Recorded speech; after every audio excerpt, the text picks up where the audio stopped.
Hi மக்களே, welcome to அடா 24/7 தமிழ். நான் உங்கள் அருண். இந்த வீடியோ பதிவு வந்து பாத்தீங்க அப்படின்னா, இந்த 2024ல டிஎன்பிஎஸ்சி குரூப் 4க்கான புதிய அறிவிப்பு இந்த ஜனவரி மாதம் நமக்கு வரப்போகுது.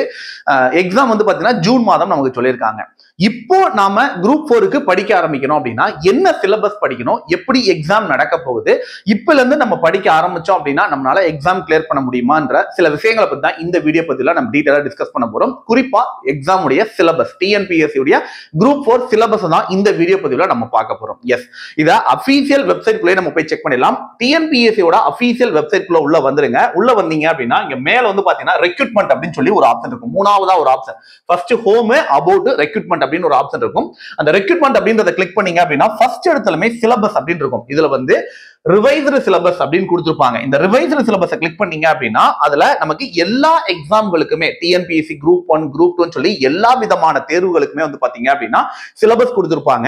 அதுல நமக்கு தேவையானது வந்து பாத்தீங்க அப்படின்னா டிஎன்பிஎஸ்சியோட குரூப் 4 உடைய சிலபஸ் 6வது காலம்ல கொடுத்திருப்பாங்க.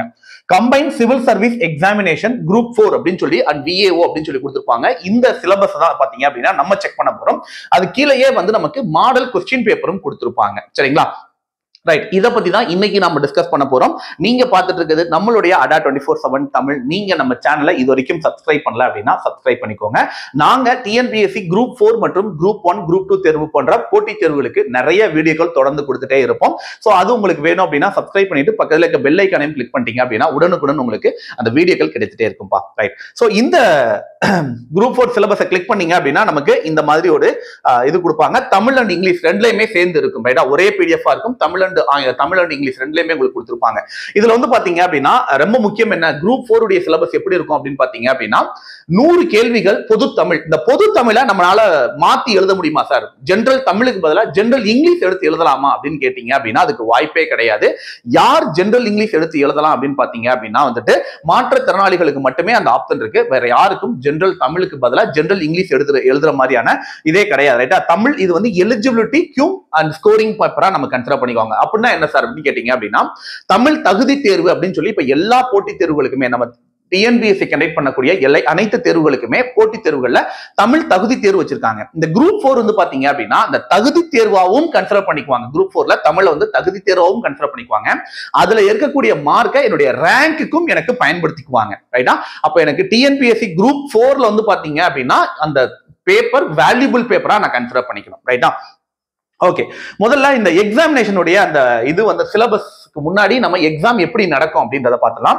முதல்ல வந்து பாத்தீங்க அப்படின்னா நம்மளுடைய இது வந்து ஒரு சிங்கிள் பேப்பர் பா. இது வந்து ஒரு நிலை தேர்வு அப்படின்னு நம்ம சொல்லுவோம். Single paper examination. இந்த சிங்கிள் பேப்பர் எக்ஸாமினேஷன் வந்து பாத்தீங்கன்னா மொத்தம் வந்து பாத்தீங்க அப்படின்னா 200 கேள்விகள் நமக்கு கேட்பாங்க. ரைட்டா, 300 மதிப்பெண்களுக்கு இந்த தேர்வு எனக்கு நடக்கும். ரைட்டா, மொத்தம் தேர்வுக்கான ஹவர் வந்து பாத்தீங்க அப்படின்னா 3 மணி நேரம் இந்த தேர்வு வந்து எனக்கு நடக்கும். இதுல மினிமம் குவாலிஃபைங் மார்க் வந்து 90 மதிப்பெண்கள். ஆனா 90 மதிப்பெண்கள் எடுத்தால் என்னால வந்து என்ன பண்ண முடியாது, போஸ்டிங் வாங்க முடியாது. சரிங்களா, 90ங்கிறது மினிமம் குவாலிஃபையிங் மார்க் தானே தவிர அது வந்து எனக்கு கட் ஆஃப் கிடையாது. ரைட்டா, முதல்ல இது எல்லாமே வந்து ஒரு அப்ஜெக்டிவ் டைப்பா தான் இந்த எக்ஸாம் நடக்கும். அப்ஜெக்டிவ் டைப் என்ன அப்படின்னா எனக்கு மொத்தம் 4, அதாவது மொத்தம் 5 ஆப்ஷன் இருக்கும். 4 ஆப்ஷன் வந்து பாத்தீங்க அப்படின்னா ஆப்ஷன்ஸ் ஆன்சரா இருக்கும். ஒன்னு வந்து பாத்தீங்க அப்படின்னா மேல இருக்க எதுவும் இல்லை அப்படின்ற மாதிரி கொடுத்திருப்பாங்க. இந்த 4 ஆப்ஷன்ல வந்து பாத்தீங்க அப்படின்னா ஏதேனும் ஒரு ஆப்ஷன் வந்து எனக்கு சரியானதாக எனக்கு இருக்கும். அந்த ஆப்ஷன் எது அப்படின்றத நம்ம ஓஎம்ஆர் ஷீட்ல ஷேடோ பண்ணணும். இதுதான் தேர்வு நடக்கக்கூடிய முறை. சரிங்களா, சோ அடுத்தது பாத்தீங்க அப்படின்னா பார்ட் ஏ. இந்த பார்ட் ஏ வந்து பாத்தீங்க அப்படின்னா Tamil eligibility Q scoring test அப்படின்னு சொல்லுவாங்க. ரைட்டா, அத நான் சொன்ன மாதிரி இத வந்து மினிமம் பாஸ் மார்க் எவ்வளவு 40% மினிமம் பாஸ் மார்க் பிளஸ் அது போகாத வேல்யூபிள் மார்க்காவும் எனக்கு கன்சிடர் பண்ணிக்குவாங்க. ரைட்டா, அடுத்தது பாத்தீங்க அப்படின்னா இதுல வந்து பாத்தீங்கன்னா மொத்தம் 100 கேள்விகள் 150 மதிப்பெண்கள். அதாவது ஒரு கேள்விக்கு வந்து பாத்தீங்க அப்படின்னா எனக்கு 1.5 மதிப்பெண்கள் வந்து பாத்தீங்கன்னா ஒரு கேள்விக்கு எடுக்குவாங்க. அதே தான் வந்து பாத்தீங்கன்னா பார்ட் பிலயுமே. பார்ட் பி வந்து பாத்தீங்கன்னா ஜெனரல் ஸ்டடீஸ். ரைட்டா, ஜெனரல் ஸ்டடீஸ் அப்படின்றது நமக்கு சயின்ஸ் அண்ட் சோசியல் ஸ்டடீஸ் இது ரெண்டும் சேர்ந்ததுதான் ஜெனரல் ஸ்டடீஸ் அப்படின்னு நம்ம சொல்லுவோம். இதுல வந்து 75 கேள்விகள் எனக்கு கேட்பாங்க. இது full and full SSLC standard அப்படின்னு சொல்லுவாங்க. ரைட்டா, அதாவது 10ஆம் வகுப்பு வரை இருக்கக்கூடிய பள்ளி பாட புத்தகங்கள் நம்ம படிச்சால் போதுமான அளவுல நமக்கு இருக்கும். சரிங்களா, அடுத்தது பாத்தீங்க அப்படின்னா நம்மளுடைய மேக்ஸ் அப்படின்னு நம்ம சொல்லுவோம். ரைட்டா, மென்டல் எபிலிட்டி அப்படின்னு நம்ம சொல்லுவோம். Aptitude and mental ability test அப்படின்னு சொல்லுவாங்க. 25 கேள்விகள் இதுல இருந்து கேட்பாங்க. இது எல்லாமே கேள்விகள். இதை மார்க்கா கன்சிடர் பண்ணும்போது இந்த இரண்டும் சேர்த்து எனக்கு மொத்தம் 100 கேள்விகளை 150 மதிப்பெண்களுக்கு எனக்கு கேட்பாங்க. சரிங்களா, சோ இதுதான் நமக்கான செலக்ஷன் ப்ராசஸ். இப்படிதான் எனக்கு எக்ஸாம் நடக்கும். மொத்தமா 200 கேள்விகள் எனக்கு கேட்பாங்க. ரைட்டா? இதுல எனக்கு இத முன்னாடி சொன்ன மாதிரி part A and part B, அதாவது என்னுடைய general Tamil and general studies and maths ability இருக்குல்ல, இது ரெண்டும் சேர்ந்து தான் என்னுடைய ரேங்க்குக்கு வந்து பாத்தீங்க அப்படின்னா அவங்க எடுத்துக்குவாங்க. சரியா? ரைட். முதல்ல எனக்கு பொது தமிழ். ரைட்டா? என்னுடைய பொது தமிழ் வந்து பாத்தீங்க அப்படின்னா எல்லாமே வந்து பாத்தீங்க அப்படின்னா மல்டி சாய்ஸ் கொஸ்டின்ஸ் தான் தருவாங்க. ரைட்டா? அதுல வந்து பாத்தீங்கன்னா 10ஆம் வகுப்பு தரம்ல வந்து நம்ம கேள்விகள் கேட்கப்படும். பகுதி ஆனா வந்து பாத்தீங்கன்னா இலக்கணம் பத்தி நமக்கு கேட்பாங்க. இலக்கணம் பொறுத்து நமக்கு எல்லாமே. ரைட்டா? இலக்கணம்ல என்னென்னலாம் இருக்கு, நமக்கு எல்லா விதமான இலக்கணங்களையும் பத்தி நம்ம படிக்கணும். பள்ளி பாடப்புத்தகம். ரைட்டா? நீங்க சிலபஸை முதல்ல டவுன்லோட் பண்ணிக்கோங்க. பிளஸ் நமக்கு பள்ளி பாடப்புத்தகத்தையும் நம்ம படிக்கணும். பள்ளி பாடப்புத்தகம் எனக்கு எஸ்எஸ்எல்சி ஸ்டாண்டர்ட் 10th அப்படின்னு நம்ம பார்க்கும்போது அப்ப எனக்கு 6 முதல் 10ஆம் வகுப்பு வரை இருக்கக்கூடிய பள்ளி பாட புத்தகங்கள் போதுமானதா அப்படின்னு கேட்டீங்க அப்படின்னா 6 முதல் 10 வரை இருக்கக்கூடிய பாட புத்தகங்கள் தமிழ் பிளஸ் நமக்கு 11 பிளஸ் 12 ரைட்டா 11th அப்புறம் 12th பள்ளி பாட புத்தகங்களும் மிக முக்கியமானது. அதுவும் நம்ம சேர்த்து தான்ப்பா படிக்கணும். ஏன்னா இப்போ கேட்கக்கூடிய பள்ளி பாட புத்தகங்கள் வந்து 10th தாண்டி பிளஸ் 1 பிளஸ் 2 பாட புத்தகங்கள்ல இருந்து சில கேள்விகள் கேட்க போறாங்க. அதனால நம்ம அதையும் கண்டிப்பா சேர்த்து தான் படிக்கணும். ரைட்டா? சோ முதல்ல வந்து பாத்தீங்க அப்படின்னா இலக்கணம். ரைட்டா? தென் அதுக்கு அடுத்தது இரண்டாவது பகுதி வந்து பாத்தீங்க அப்படின்னா நமக்கு இலக்கியம். ரைட்டா? பகுதி ஆவணா வந்து பாத்தீங்க அப்படின்னா இலக்கியம் கொடுத்திருப்பாங்க. திருக்குறள் தொடர்பான செய்திகள் ஆகட்டும், வெறும் திருக்குறள் மட்டும் கிடையாது, திருக்குறள் தொடர்பான செய்திகள் அதுல வந்து நம்ம பார்க்கணும். ரைட்டா? ஃபார் எக்ஸாம்பிள் வந்து பாத்தீங்க அப்படின்னா ஒவ்வொரு அதிகாரம்லயும் எவ்வளவு குறள்கள் இருக்குது அண்ட் நமக்கு வந்து நிறைய அதுல வந்து இன்ஃபர்மேஷன்ஸ் இருக்கும். அந்த மாதிரியான இன்ஃபர்மேஷன்ஸையும் சேர்த்து நம்ம படிக்கிற மாதிரி இருக்கும். சரிங்களா? இதே மாதிரிதான் அனைத்துமே. ரைட்டா? சோ அதே மாதிரி பாத்தீங்கன்னா அகநானூறு, நாலடியார், நான்மணிக்கடிகை எல்லா விதமான இலக்கியங்களுமே நம்ம படிக்கிற மாதிரி இருக்கும். தென் அதுக்கு அடுத்தது வந்து பாத்தீங்கன்னா பகுதி ஈனா வந்து பாத்தீங்கன்னா தமிழ் அறிஞர்கள், தமிழ் தொண்டு. ரைட்டா? அவர்கள் தமிழுக்கு ஆற்றிய தொண்டுகளை பத்தி நம்ம படிக்கணும். இதுல மிக முக்கியமானது நம்ம தலைவர்கள். ரைட்டா? நம்மளுடைய தலைவர்கள் யாரு? பாரதியார், பாரதிதாசன், நாமக்கல் கவிஞர், இந்த மாதிரி கவிஞர்களை பத்தி நம்ம நிறைய படிக்கணும். அவங்க எழுதியிருக்கக்கூடிய பாடல்கள், அந்த பாடல் ஆசிரியர்கள் யாரு அப்படின்றத பத்தியும் நம்ம படிக்கிற மாதிரி இருக்கும். சரிங்களா? சோ இது எல்லாமே நம்ம படிக்கிற மாதிரி இருக்கும். இது வந்து பாத்தீங்க அப்படின்னா நம்மளுடைய பொது தமிழுக்கானது. ரைட்டா? இது நம்மளுடைய பகுதி ஆனா மொத்தம் 100 கேள்விகள் இதுல இருந்து தான் கேட்க போறாங்க. 100 கேள்விகள் இங்க இருந்து நமக்கு வரும். ரைட்? இதுக்கு அடுத்தது வந்து பாத்தீங்க அப்படின்னா ஜெனரல் ஸ்டடீஸ் அப்படின்னு நம்ம சொல்லுவோம். ஜெனரல் ஸ்டடீஸ்னா என்ன? Science and social science and current affairs and maths, இது எல்லாம் சேர்ந்ததுதான் இந்த ஜெனரல் ஸ்டடீஸ் அப்படின்னு சொல்லக்கூடிய பாட்டுல வரும். இதுல எனக்கு ஜெனரல் ஸ்டடீஸ் 75 கேள்விகளும், மேக்ஸ் அண்ட் எபிலிட்டி வந்து பாத்தீங்கன்னா 25 கேள்விகளும் கேட்க போறாங்க. ரைட்டா? சோ இதுல வந்து முதல்ல சயின்ஸ், ஜெனரல் சயின்ஸ் அப்படின்னு நம்ம எடுத்துக்கிட்டோம் அப்படின்னா தமிழுக்கு போயிடுவோமா? இதுலயே வந்து பாத்தீங்கன்னா கீழே தமிழ் கொடுத்துருப்பாங்க. நிறைய பேர் வந்து தமிழ் தனியா எனக்கு பிடிஎஃப் இருக்காதா சார் அப்படின்னு கேட்டிருக்கீங்க. தமிழ் பிடிஎஃப் வந்து பாத்தீங்கன்னா அந்த இங்கிலீஷ் பிடிஎஃப்க்கு கீழேயே தமிழ் கொடுத்திருப்பாங்கப்பா. ரைட்டா? சோ பொது அறிவு 10ஆம் வகுப்பு தரம், அவங்க சொல்றது 10ஆம் வகுப்பு தரம்னு அவங்க சொல்லுவாங்க. ஆனா நம்ம வெறும் 10ஆம் வகுப்பு மட்டும் கிடையாது, 6 முதல் 10ஆம் வகுப்பு வரை பிளஸ் அது போக. ரைட்டா? இது போக நமக்கு 11 மற்றும் 12 இந்த கேள்வி, இந்த புத்தகங்களையும் நம்ம கண்டிப்பா நம்ம படிக்கிற மாதிரி தான் நமக்கு இருக்கும். சரிங்களா? ரைட். இதுல முதல்ல பொது அறிவியல். அறிவியலை பொறுத்த வரைக்கும் மொத்தம் 3 பாகங்கள் இருக்கு. பிசிக்ஸ், கெமிஸ்ட்ரி அண்ட் பயாலஜி 3 இருக்குது. ரைட்டா?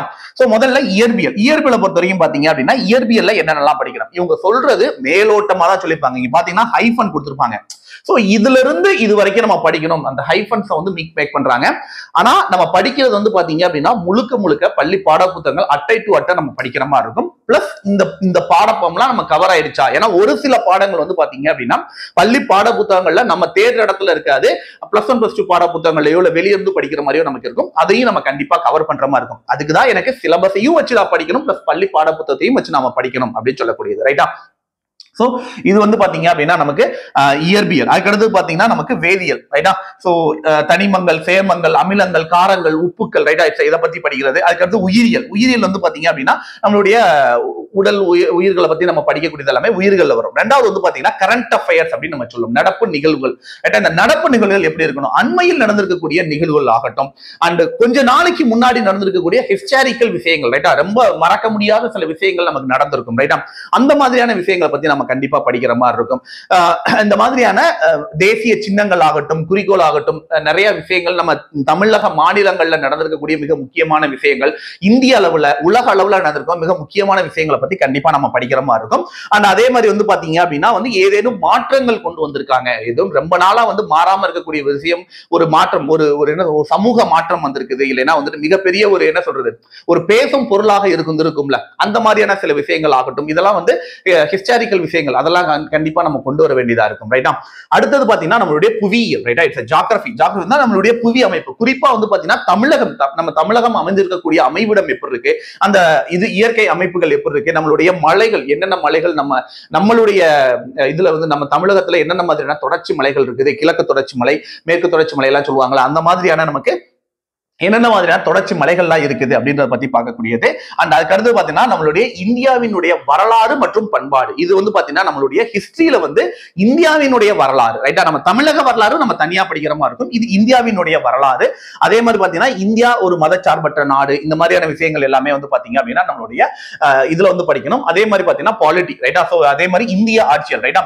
நம்மளுடைய கான்ஸ்டிடியூஷன் ஆஃப் இந்தியா, இந்தியாவினுடைய அந்த கான்ஸ்டிடியூஷன் எங்கிருந்து அமைக்கப்பட்டது, ரைட்டா? இந்திய அரசியலமைப்பு சட்டம் எங்கிருந்து கொண்டு வரப்பட்டது, இந்திய அரசமைப்பு சட்டங்கள் வந்து எந்தெந்த நாடுகள்ல இருந்து சேகரிக்கப்பட்டது, எந்த நாடுகளோட அடிப்படையா வச்சு இது உருவாக்கப்பட்டது, இது எல்லாமே அந்த இந்திய அரசமைப்பு சட்டத்தினுடைய தலைவர்கள் யாராக இருந்தாங்க, அந்த முதல் கூட்டம் எங்க நடந்துச்சு, அந்த குழுக்கள் எத்தனை பேர் இருந்தாங்க அப்படின்ற பாத்தீங்கன்னா எல்லா A to Z விஷயங்கள் எல்லாமே வந்து பாத்தீங்கன்னா அதுல எத்தனை சரங்கள் இருக்குது, எத்தனை ஆர்டிகல்ஸ் இருக்கு, எத்தனை அடமெண்ட்ஸ் இருக்குது, எத்தனை முறை அந்த அடமெண்ட்ஸ் வந்து சேஞ்சஸ் வந்து கொண்டு வந்திருக்காங்க, ஆக்ட் என்னென்ன ஆக்ட் எல்லாம் வந்திருக்கு, இவங்க பத்தின எல்லா விவரங்களுமே நம்ம இதுல டீடைலா படிக்கிற மாதிரி இருக்கும். அதுக்கு அடுத்து பாத்தீங்கன்னா இந்திய பொருளாதாரம். ரைட்டா? எக்கனாமிக்ஸ். ரைட்டா? இந்திய பொருளாதாரங்கள். ரைட்டா? சோ இது எல்லாமே நமக்கு எல்லாமே பள்ளி பாட புத்தகங்கள் இருந்தா, ஆனால் சில ரைட்டா இந்த இந்தியாவினுடைய நம்மளுடைய இந்த நம்ம பாலிட்டி ஆகட்டும், பாலிட்டிலாம் வந்து பாத்தீங்க அப்படின்னா குறிப்பா வந்து நமக்கு +1ல இருக்கக்கூடிய பொலிட்டிக்கல் சயின்ஸ் புத்தகங்கள் ஆகட்டும், +2 உடைய பாலிட்டி சயின்ஸ் ஆகட்டும், எல்லாமே வந்து நம்ம கண்டிப்பா வந்து +1 +2 புத்தகங்கள் குறிப்பா படிக்கிற மாதிரி இருக்கும். அண்ட் அதே மாதிரி வந்து பாத்தீங்க அப்படின்னா பொருளாதாரம். ரைட்டா? சோ இது எக்கனாமிக்ஸ்மே பாத்தீங்க அப்படின்னா +1 +2 புத்தகங்களை வந்து ரொம்ப உன்னிப்பா நம்ம கவனிச்சு படிக்கிற மாதிரி நமக்கு இருக்கும். சரிங்களா? அடுத்தது பாத்தீங்கன்னா நம்மளுடைய இந்திய தேசிய இயக்கம் யூனிட் 8 இந்திய தேசிய இயக்கங்களை பத்தி படிக்கிறது. யூனிட் 8 மற்றும் யூனிட் 9 தான் மிக மிக முக்கியமான ஒரு யூனிட். இதுதான் வந்து புதுசாக சேர்க்கப்பட்டிருக்கக்கூடிய ஒரு இதுப்பா. லாஸ்ட் தேர்வுல தான் எக்ஸாம் புதுசா சேர்த்திருக்காங்க. ரைட்டா? சோ இதுல என்னென்ன பத்தி நம்ம படிக்க போறோம் அப்படின்னு பார்த்தோம்னா தமிழ்நாட்டினுடைய வரலாறு. நம்ம ஏற்கனவே இந்திய வரலாறு படிச்சோம். இதுல நமக்கு வந்து பாத்தீங்க அப்படின்னா நம்ம தமிழகத்தினுடைய வரலாறு, தமிழ்நாட்டினுடைய வரலாறு, பண்பாடு, மரபு மற்றும் சமூகம், அரசியல் இயக்கங்களை பத்தி நம்ம குறிப்பா படிக்கிற மாதிரி இருக்கும். நம்ம தமிழகத்து தொடர்பான விஷயங்கள், நம்மளுடைய பண்டகால நாகரீகங்களை பத்தி நம்ம படிக்கிறது, நம்மளுடைய பழைய காலங்களை பத்தி நம்ம படிக்கக்கூடிய விஷயங்கள் எல்லாமே வந்து பாத்தீங்கன்னா இங்க இருக்கும். குறிப்பா வந்து பாத்தீங்கன்னா திருக்குறள். நம்ம ஏற்கனவே இந்த திருக்குறள் வந்து பாத்தீங்க அப்படின்னா தமிழ்லையும் படிக்கிற மாதிரி இருக்கும். பிளஸ் இங்கேயுமே அந்த திருக்குறள் பத்தி படிக்கிறது, தலைவர்கள் பத்தி, நம்ம தேசிய தலைவர்களை பத்தி படிக்கக்கூடிய விஷயங்கள், தமிழகத்தில் இருக்கக்கூடிய சில தலைவர்களை பத்தி படிக்கக்கூடியது எல்லாமே வந்து பாத்தீங்கன்னா இங்க நமக்கு வரும். சரிங்களா? நம்ம அதே மாதிரி வந்து பாத்தீங்கன்னா விடுதலைக்காக தமிழகத்தில் என்னென்ன போராட்டங்கள் நடந்திருக்குது, அந்த தமிழகத்தினுடைய பங்கீடு என்ன, நம்மளுடைய விடுதலைக்காக நம்ம தமிழகத்தில் இருந்து இருக்கக்கூடிய பங்கீடுகள் என்னென்ன அப்படின்றது எல்லாத்தையுமே நம்ம இந்த யூனிட் 8ல படிக்கிற மாதிரி இருக்கும். யூனிட் 9 வந்து பாத்தீங்கன்னா தமிழகத்தினுடைய வளர்ச்சி மற்றும் நிர்வாகம். ரைட்டா? இ கவர்னன்ஸ் அப்படின்னு சொல்லுவாங்க. நம்மளுடைய அட்மினிஸ்ட்ரேட்டிவ் பத்தி படிக்கிறது, தமிழகத்தினுடைய அட்மினிஸ்ட்ரேட்டிவ்ஸ் பத்தி படிக்கிறதா வந்து பாத்தீங்கன்னா இந்த யூனிட் 8 மற்றும் யூனிட் 9 முழுக்க வந்து பாத்தீங்க அப்படின்னா நம்ம பள்ளி பாட புத்தகங்களை தாண்டி நம்ம நிறைய விஷயங்கள் வந்து பாத்தீங்கன்னா வெளியில இருந்து கேதர் பண்ணி படிக்கிற மாதிரி இருக்கும்பா. சரிங்களா? ரைட். இந்த லாஸ்ட் அண்ட் ஃபைனல் வந்து பாத்தீங்க அப்படின்னா நம்மளுடைய மேக்ஸ் பார்ட், அதாவது ஆப்டிடியூட் அண்ட் மென்டல் எபிலிட்டி அப்படின்னு சொல்லுவோம். சோ முழுக்க இது வந்து பள்ளி பாட புத்தகத்துல இருந்து மட்டுமே படிச்சா போதுமா சார்? இதுல ரொம்ப சுருக்கமா கொடுத்திருக்காங்க. ரைட்டா? அதாவது நமக்கு சுருக்குக, விழுக்காடு, மீப்பெரு பொது காரணி, மீச்செரு பொது மடங்கு, சோ இந்த மாதிரி நமக்கு ரொம்ப லிமிட்டடா கொடுத்திருக்காங்க. இத பத்தின ஒரு டீடைல் வீடியோ வந்து நான் ஏற்கனவே கொடுத்திருக்கேன். சரிங்களா? சோ TNPSC குரூப் 4க்கு டாபிக் வைஸ் என்னென்ன டாபிக் படிக்கணும் அப்படின்றது, இது வெறும் பள்ளி பாட புத்தகங்கள் மட்டும் அல்லாம நம்ம என்ன பண்ணணும் அப்படின்னா வெளியவும் இருந்து கொஞ்சம் சேகரிச்சு படிக்கிற மாதிரி தான் இருக்கும். பள்ளி பாட புத்தகங்கள்ல ஆல்மோஸ்ட் உங்களுக்கு 95% விழுக்காடு வந்து பாத்தீங்க அப்படின்னா கவர் ஆயிடும். பட் அதை தாண்டியும் கொஞ்சம் நம்ம என்ன பண்ணிக்கணும் அப்படின்னா கொஞ்சம் கவர் பண்ற மாதிரி தான் இருக்கும். சரிங்களா? சோ கொஞ்சம் அட்வான்ஸ்லாம் வந்து பாத்தீங்க அப்படின்னா எப்படி நாம வந்து சால்வ் பண்ணணும், கொஸ்டின்ஸ் எப்படி எல்லாம் அப்ரோச் பண்ணணும் அப்படின்ற நிறைய விஷயங்கள் வந்து பாத்தீங்க நம்ம இங்க இருந்து நம்ம லேர்ன் பண்ண ஆரம்பிக்கணும். ரைட்டா? இதுதான் வந்து பாத்தீங்க அப்படின்னா நமக்கான அப்டேட்டட் சிலபஸ். இந்த சிலபஸ் வந்து பாத்தீங்க அப்படின்னா நான் சொன்ன மாதிரி டிஎன்பிஎஸ்சியோட அபிஷியல் வெப்சைட்ல கொடுத்திருக்காங்க. அதுல இருந்து நீங்க டவுன்லோட் பண்ணி எடுத்து வச்சுக்கோங்க. நீங்க டிஎன்பிஎஸ்சி குரூப் 4 எக்ஸாமுக்கு ப்ரிப்பேர் பண்ண ஆரம்பிச்சிட்டீங்க அப்படின்னா கண்டிப்பா முதல்ல நீங்க பண்ண வேண்டிய முதல் விஷயம் என்னன்னு பார்த்தோம் அப்படின்னா சிலபஸை டவுன்லோட் பண்ணுவது, பள்ளி பாட புத்தகங்களை சேகரிக்கிறது, பள்ளி பாட புத்தகங்களை வச்சு சிலபஸ் வச்சு நீங்க படிக்கணும். கண்டிப்பா சிலபஸ் வைஸும் படிக்கணும், பள்ளி பாட புத்தகங்களையும் முழுமையாக நம்ம கவர் பண்ணணும். ஏன்னா இரண்டுமே நமக்கு ரொம்ப முக்கியமானது. சில விஷயங்கள் நான் சொன்ன மாதிரி பள்ளி பாட புத்தகத்தை தாண்டி நமக்கு சிலபஸ்ல இருக்கும், அதை நம்ம படிக்கிற மாதிரி இருக்கும். சரிங்களா? ஸ்கூல் புக்ல வந்து சில விஷயங்கள் நமக்கு தேவையில்லாம இருக்கும், அட்வான்ஸரா இருக்கும், அது நமக்கு தேவையில்ல, அதை ஸ்கிப் பண்ணிடலாம். இது எல்லாத்துக்கும் மேல எல்லாரும் கேட்கக்கூடிய ஒரு கேள்வி என்ன அப்படின்னா பழைய புத்தகம் படிக்கணுமா புதிய புத்தகம் படிக்கணுமா அப்படின்றது கேள்வி. புதிய புத்தகம் தான் இப்போதைக்கு நிறைய பேருக்கு அவைலபிலிட்டி கிடைக்குது. சமச்சீர் கல்வி பாட புத்தகம் ரீசன்ட் எடிஷன் முடிஞ்ச வரைக்கும் ஃபாலோ பண்ணுங்க. அதை படிச்சு முடிச்சிட்டீங்க அப்படின்னா பழைய எடிஷனுக்கு நீங்க போகலாம். பழைய பள்ளி பாட புத்தகங்கள் பழைய கடைகள்ல இருந்து எனக்கு கிடைச்சிருக்கு சார், இல்ல பழைய ஏற்கனவே படிச்சிருக்கக்கூடிய மாணவர்கள் எனக்கு கொடுத்துருக்காங்க அப்படின்னா அந்த பழைய புத்தகங்களும் நம்ம ஃபாலோ பண்ணலாம். ரைட்டா? ஸோ சயின்ஸோ இல்ல வந்து சோசியல் சயின்ஸ்லயோ வந்து பாத்தீங்கன்னா ஒரு சில டாபிக் மாற போறது கிடையாது. அது எப்பவுமே அப்படியே தான் நமக்கு இருக்கும். சரிங்களா? சில அப்டேட்டட், ரைட்டா, நான் சொன்ன மாதிரி யூனிட் 8 யூனிட் 9 எல்லாம் பாத்தீங்கன்னா சில அப்டேட்டட் கொடுத்துருப்பாங்க. அதெல்லாம் தான் பாத்தீங்க அப்படின்னா புதுசா வந்திருக்கக்கூடிய பாட புத்தகங்கள்ல சேர்த்திருப்பாங்களே தவிர அந்த பழைய விஷயங்கள் எல்லாமே அப்படியே தான் இருக்கும். ஸோ அதை பத்தி நீங்க கவலைப்பட வேண்டாம். சரிங்களா? ஸோ வேற ஏதாவது உங்களுக்கு கமெண்ட்ஸ்ல வேணும் அப்படின்னா கீழே கமெண்ட்ல கேளுங்க. நான் உங்களுக்கு கண்டிப்பா நான் வந்து எக்ஸ்பிளைன் பண்றேன். வேற எதுவும் விவரங்கள் எல்லாமே ரைட்டா, எனிதிங் உங்களுக்கு என்ன சந்தேகங்கள் இருந்தாலும் கீழே கமெண்ட்ல கேளுங்க. கண்டிப்பா நான் உங்களுக்கு ரெஸ்பான்ஸ் பண்றேன். அடா 24/7 தமிழ் வந்து பாத்தீங்கன்னா புதிய வகுப்புகள் நம்ம ஸ்டார்ட் பண்றோம். நீங்க பேசிக் கிளாஸ்ல இருந்து ஸ்டார்ட் பண்ணி டிஎன்பிஎஸ்சி குரூப் 4 எக்ஸாம் கிளியர் பண்ணணும் அப்படின்னு ஆசைப்படுறீங்க அப்படின்னா கண்டிப்பா இணைந்திருங்கள் அடா 24/7 தமிழுடன்.